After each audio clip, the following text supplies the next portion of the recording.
Welcome back to Boycott Radio, the space for narration, commentary, and dialogue. This is actually the first visual episode. However, the audio episodes have not stopped, and you can still find those on the designated platforms. And yeah, man, how have you been? I've been good, my G. It's been a while. It's been a while. A couple of episodes. It's been a couple of episodes where, Yeah. And a lot has happened. Yeah, A lot has happened. The moment recently found out the death of AKA Super Mega. The death of AKA. I think it was 2 days ago, if not 3. Yeah, I think Friday night was just before midnight. And that's when most people found out in the morning, of course, that he had unfortunately passed on. Yeah. Very untimely death. We really do live on borrowed time. And it's crazy because so many artists have been dying in a similar fashion. It's not just him. I mean, a few weeks ago it was the famous Bakari artist, Vosima R5. About a month or 2 ago, DJ Somebody. And it's crazy as to what is actually happening and why are these... I mean, people die. Yeah. Sure, people die. Surely there are people that we don't even know of who have died in similar fashion, but those who have the spotlight on them are the ones who are sadly leaving us. Yeah, for me it's the brutality of how they die. And it's sad, it's tragic at the same time, and we really need to look into how we manage crime in this country. Especially the issue of gun controls and all these things. We need some form of legislation which will help the police and the public on how to, because killings like this are a daily occurrence in South Africa. Especially in the taxi industry where you find people like being shot. In Kabi. You see another thing, this whole thing of is in Kabi and stuff. It's something that government has to look into. Like put a special eye, because there was I think it's a recent documentary about these hitmen, especially hailing from KZN, where it's, the prominence is of these things. And it's so crazy hearing even the what these people have to say, these men have to say. I mean, this one guy, he was asked how much does he charge to kill someone, and he said a figure of about 5,000 to 7,000. Sometimes it's even below that amount. Sometimes around 3,000. Just desperation of having the money. But is that money really worth someone's life? Because I mean, looking at the footage of AKA being killed, I think the footage started surfacing around Saturday. Today is Sunday, by the way, and that was a hit. It wasn't a stray bullet. It wasn't a drive-by. It was a hit because the gun was clearly pointed at him. And the whole scenario and the whole scenery of everything makes you question what actually led to his death. Because, I mean, it's shocking. Yeah, you see, the thing that comes to our mind is who would want to kill AKA? You know, I mean, that's the first question. We wouldn't know, came to me, So there's a lot of speculation going around on social media. I don't want to go into that. Because obviously we don't have evidence, and we might find ourselves in trouble for saying things which we can't even back up. Can't even say. But I mean, it's a free country, freedom of expression, freedom of speech. Everyone has that right to. But clearly it was a hit. It was a hit. I mean, it shocked so many of us because now it's the thinking of the people that he's leaving behind. The daughter, Cairo, the mother, the father. The mother, the father, even DJ Zintle, because she's the mother. The baby mama, so clearly it affects her as well. Yeah. I mean, including Nadia also. Nadia as well. I'm laughing because I saw a tweet by a famous Twitter. Well, I don't know what they call them on Twitter. These guys who have like these large followings, and he was mentioning how it must be so hard being murder bongs, because now you have to help DJ Zinhle mourn because of she's the baby mama of, but I mean, these things happen, and him dying is it sent a real shock to a lot of people. And funny enough, this is actually around the same time that Rick left us last year, and I hope it doesn't become a cycle. No. I hope it doesn't become a cycle. Of course, the two deaths went in the similar fashion. I mean, Ricky unfortunately hung himself, and we were actually having the conversation before we recorded as to what actually leads you to killing yourself, hanging yourself, or all these different ways that people kill themselves. I mean, how do you think it comes about that you get into that state of mind to feel like you actually taking your life? Yeah, I think it's a way of running away from the pain, not finding solutions in the world on how to heal your pain and stuff. So that's why people usually resort to committing suicide, because maybe they've tried a lot of things, going to therapy, doing this, exercising and stuff, all the things which these guys tell us to do just to ease the stress and stuff, So, but I mean, it's it must be someone has to be in a very dark place for them to actually reach to that conclusion to kill themselves. So sometimes we can look. There's a lot of theories being thrown around. Some people maybe are just possessed. Yeah. Some people maybe are just possessed. Because personally, I do not think you are in your most conscious state when you are taking that rope and deciding to wrap it around your neck. You cannot be conscious. There's no amount of consciousness, which, this is my opinion, of course, that leads to you actually being aware of what you're doing. I mean, deciding to kill yourself is one thing, but doing it and deciding to execute it is another. Surely you're in a trance of some sort. Surely you're in a trance, you're possessed, you're not in control of what you're doing, because I mean, the brain the function of the brain is to ensure that nothing harms you. I mean, in any situation that you find yourself in, your immediate response is safety. Your immediate response is not to harm yourself. Are you telling me when you are gasping for that last breath, you're conscious? You're not. Yeah, that's a good point. You're not, because it will be obviously an involuntary response to take you out of that predicament. I mean, drowning or being in a confined space and running out of breath, your immediate response is to escape. You get me, right? Yeah, I get you. Yeah. But as soon as you are, surely your brain is conscious enough, is aware enough to move you away from such circumstances. So hence I'm saying, when you take that rope and try to hang it around your neck, you aren't conscious. Something is controlling you. You are in a trance. And look, there are numerous people who don't believe in the spiritual world, in the spiritual realm. And sure, maybe you don't understand what I'm saying, but that's just how I feel.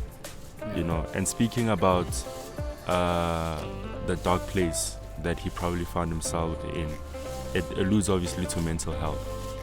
We are finding a lot of artists who are not doing well, mentally. I don't know what it is. It's probably the spotlight. The music industry, the toll it takes on them. The toll it takes. And exploitation also can be included in everything. Speaking about exploitation, I think it was Sertril. A week ago or 2 weeks ago posted a tweet that, if I could find it, I'd probably read it. But to paraphrase it, he was saying that it is probably going to be his last tweet. He has given everything to the music industry and he hasn't seen a penny. So it's such things that actually lead artists or people into these dark holes. Yeah. Look, I'll say this, and it's my opinion. It's my opinion. Look, artists, before you start projects with other artists, just make sure everything is on paper. Come on, please, man. You know, there's a lot of information on the internet that you can learn the music industry. You know, especially when you are just starting. You know, where you don't have a manager, you don't have a team. You know, make sure that whatever content or craft you'll be partnering with someone, make sure there's an agreement. The royalties and ownership of the track. This thing of a gentleman's agreement, just a handshake, it doesn't work. Because when someone screws you over, how will you prove it that this guy screwed me over? So when you have something on paper like a contract, you can take him to court. It's a matter of illiteracy. You get what I'm saying? So artists need to learn the music side of the business. I'm not saying it must be a thing that study it. But even if you have a manager and a team, make sure on your side you have sufficient knowledge to know how the industry works and to know when you are being screwed over. You are not being screwed. You know, because these record companies, when they approach artists, especially upcoming artists, then they know Horbamotlali. Yeah. They are aware. So anything which will be put on the table, which will be offered to the artists, obviously it's appealing. Obotsoro will give you an apartment, will give you a car. An iPhone, you'll have a credit card, so just sign here, not knowing that you are signing your whole life away. You get what I'm saying? True. Look, we've heard the stories about MT, Ambitious Entertainment. I don't know why. I don't know why niggas are not learning from it. I mean, you know, when you mentioned desperation, it came to my mind as to why is this record label still able to sign artists? Because you have clearly seen what it has done to the likes of Aries, Java, who else? MT, Amanda Black, and so forth. Yet you're still finding them being able to sign artists. And I guess it's all a matter of them approaching you at your most desperate level. Because, I mean, if you're hungry and anything is thrown to your table, you're going to eat. Yeah. You are going to want to eat. And unfortunately, it does lead to a lot of strain on artists, financially especially. Because, I mean, at the end of the day, it's on its own. Yeah, and you see, another thing which adds to the exploitation of artists is the how can I put it, the inability for artists to bargain with record labels. Okay. Their inability. You must have that muscle that you can bargain with a record label. And give them your suggestions and your requests. Tell them that, you know what, this is how I want it to work. You know, let's agree on this then, no problem. So when you don't have that muscle and that backup, obviously you'll be exploited. You will be exploited. You know.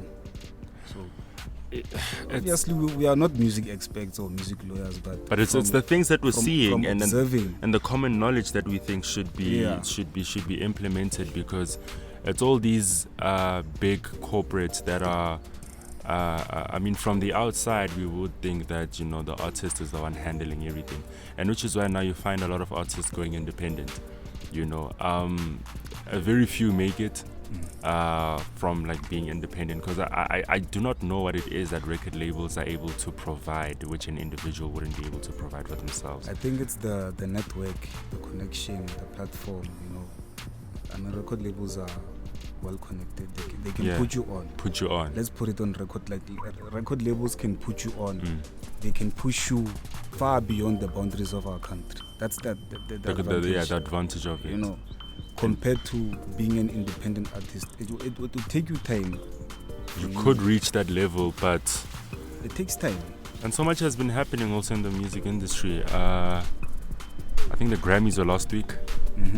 And our very own Zakes Pantwini, he got a Grammy. I'm not sure for which song though. I think it was Bayete or not Osama. Would have expected Osama because most of us don't know the Bayete song.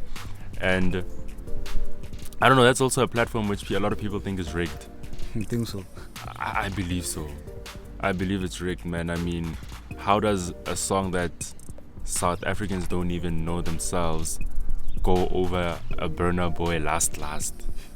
You know, a global anthem which everyone is singing. I mean, every club, every whatever avenue that there is singing the song. But now, I mean, is it rigged? Yeah, look, we'll never know. But I think the Grammys, they use a different criteria on how they pick or choose The winners, the winner for that Grammy. You know, I'm sure there's a lot of objectivity being applied compared to if it was up to maybe us to vote for a particular song. Most probably we would, yeah. The famous one will top, yeah. Will top it, you know. So I don't know how they do it, but whatever. I guess they know best on how to pick which song is the best in best. that specific category.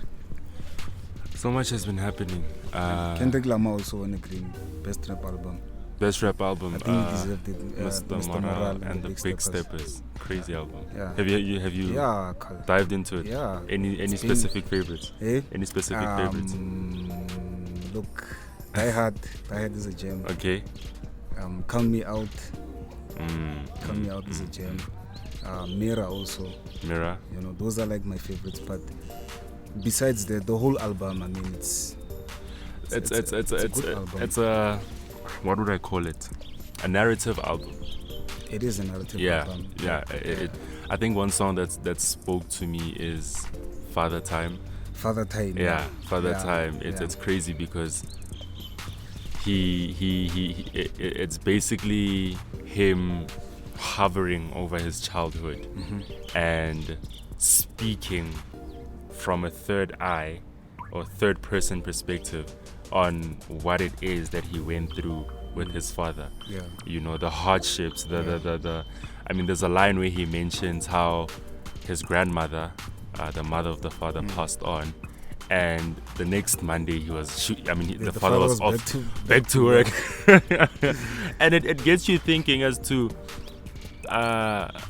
the dynamics that we all like experience growing up as well, especially with parental figures, you know, and especially I think fathers, absent or not, you know, you will have a say in your experience, you know, be it, like I said, whether the father was absent or not. Because I mean, fathers are absent, you know, we have a lot of absent fathers.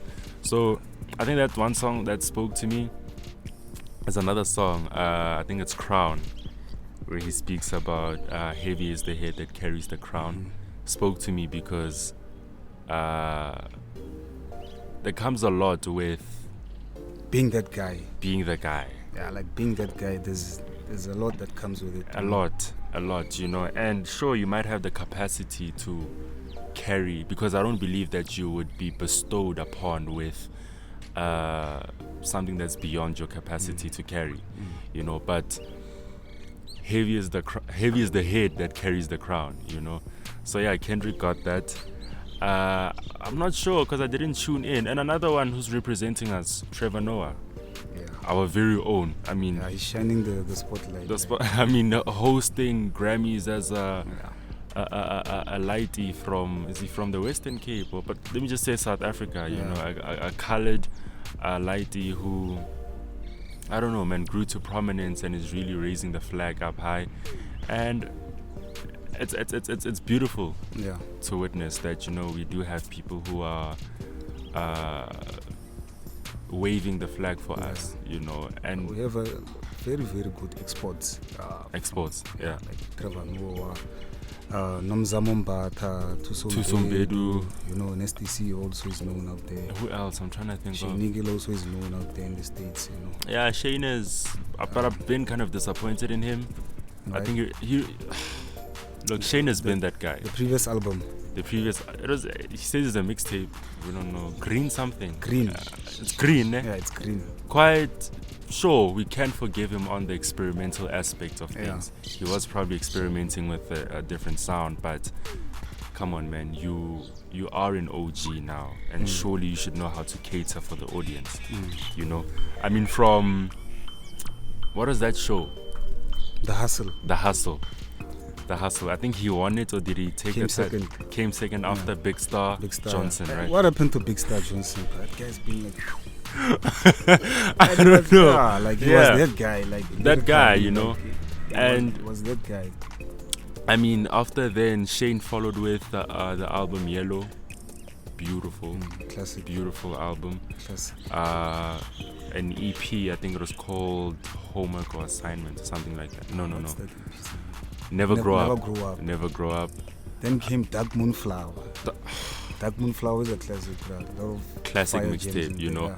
But now after then, I don't know, man. It's been a bit he's been lagging, and I think another thing with something that contributes to him being too lagging for us is a lot of artists. I mean, I respect the person that respects their craft.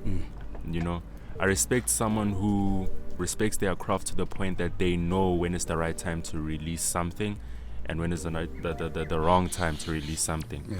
But it has a demise because sometimes you wait for too long. Yeah.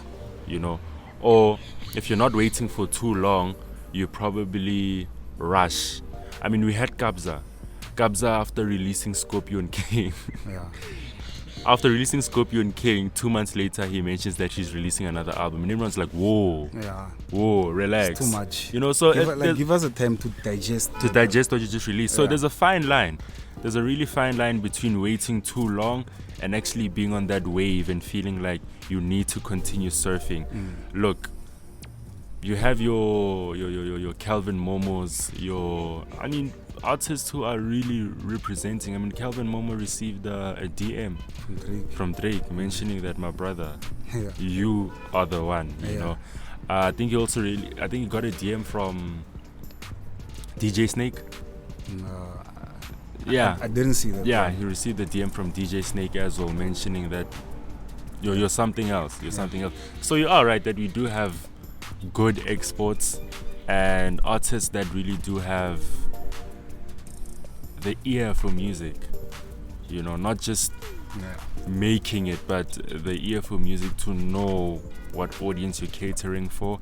And I mean, to even pull audiences that were never even familiar with your sound, it's insane. Look, with Shade Eagle, my personal opinion, I think, you know, the kind of music you listen to when you were first introduced in the genre, or the kind of style as an artist will some way somehow determine how will you express yourself in that of course. A specific genre or culture, hip hop, you know. So Shane Eagle, probably he grew up listening to that 90s hip hop, boom bap, boom hard bap beats, lyrical, you know, these things, jazzy sounds and all that, you know. So he's been on that tape for a while.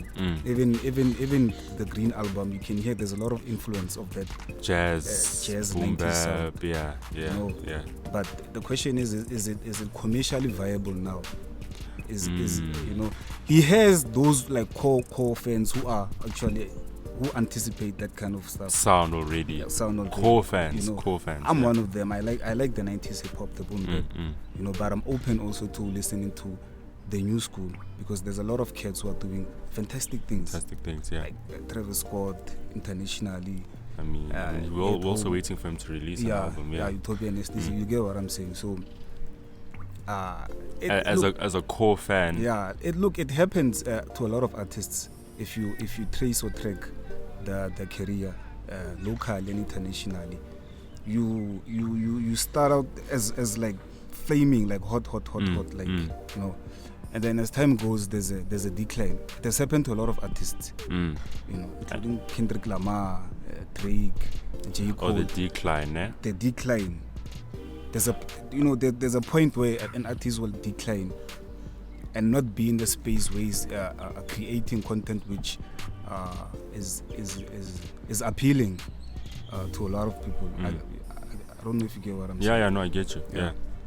I understand the decline, because right now when you're mentioning the likes of Kendricks and so forth, I'm trying to think of an era whereby they might have had declines, because I mean, from what's that album by Kendrick, the one with Money Trees and Good Kid, Mad City. Good Kid, Mad City. Because from there on, I think the consistency has been crazy. You had Good Kid, you had How to Pimp a Butterfly. Pimp a Butterfly, then there was Damn. Now Damn, some analysts, music analysts, and music critics say no. Okay, it's not that. Wow. Okay. You know, it has standout tracks like DNA and other stuff. You know, but it's not that. You know, the Kendrick we know. It's more commercial. He was maybe trying to like. Or a commercial perspective. But I mean, I guess, music is a very subjective. It is. Medium. You know, it's a very subjective thing. So, whatever it is that rocks your boat, you'll rock. You see, that's the thing. You know, it's all about how it makes you feel when you listen to that song. I mean, it's just like listening to foreign music and you don't understand the language, but man, it goes in. It hits home. Yeah. So it's that, and I mean, I'm just saddened by how such people are leaving us. Yeah. It's sad, man. Look, AKA has left a very, very, very big void in the hip hop scene in South Africa. I think all of us can agree on that. A big void. It will take someone extraordinary, or I don't know. You know what? Fill that void. Let's be honest on that. Let's give him that. Filling the void, yeah. Come on. It was the good, like. I mean, who tops him? Like, AKA has a number of hits, bro. You know, a lot of hits. He's been holding it down for a very long time. Even when piano was on the rise, he stuck to hip hop because he loved the culture. Unlike Anabra, I won't mention his name. Unlike the other guy, Anabra. And he was on also. You know, we have to give him his flowers. He was that guy in the hip hop scene. He was also, it's not like he was lacking or he was but there. But obviously he can defend himself and say, you know what, don't box me in. You can't box me in. I'm an artist. I can decide tomorrow that I'm doing Mpakanga. Or Maskandi or I mean, so genre hopping is another thing. You know, because I think he jumped from hip hop and he went to, I wouldn't say piano. What is that? That's Kwaito. House. Kwaito. From hip hop, then Azama Kwaito, which it played like this man, this man. Was it the Ayoba album?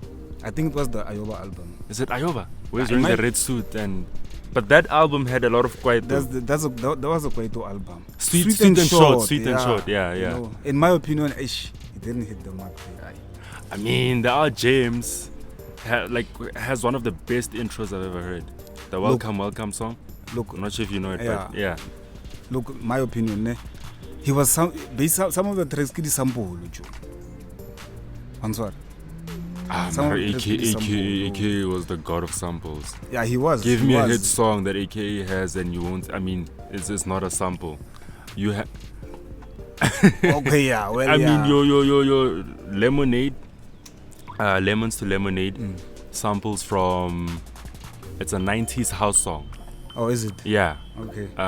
You have The World Is Yours, which is a sample from this Dutch group called the Boom Clap Bachelors.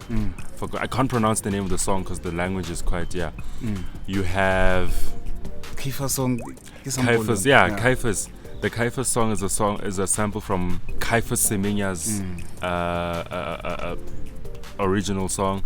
So what you're saying now that maybe the argument doesn't hold water. Look, the album did not hit. For me, it's about authenticity. You know, it's all about. For me, it's about be authentic. I'm not saying sampling is something which we should cast away in hip hop or any other genre. Yeah. You know, but as much as you can sample, I'm sure also you can be authentic. You know, yeah. I mean, sampling is carrying, I believe, the music space now. Yeah, it's carrying everything because everything is sampled. But like you said, it lacks the authenticity and how organic what you're coming up with is. Because sure, they may have laid the blueprint. Yeah. You know, these old cats. But surely you should also lay the blueprint now for, you know. And yeah, man, it's really been a lovely episode. We hope to catch you on the next.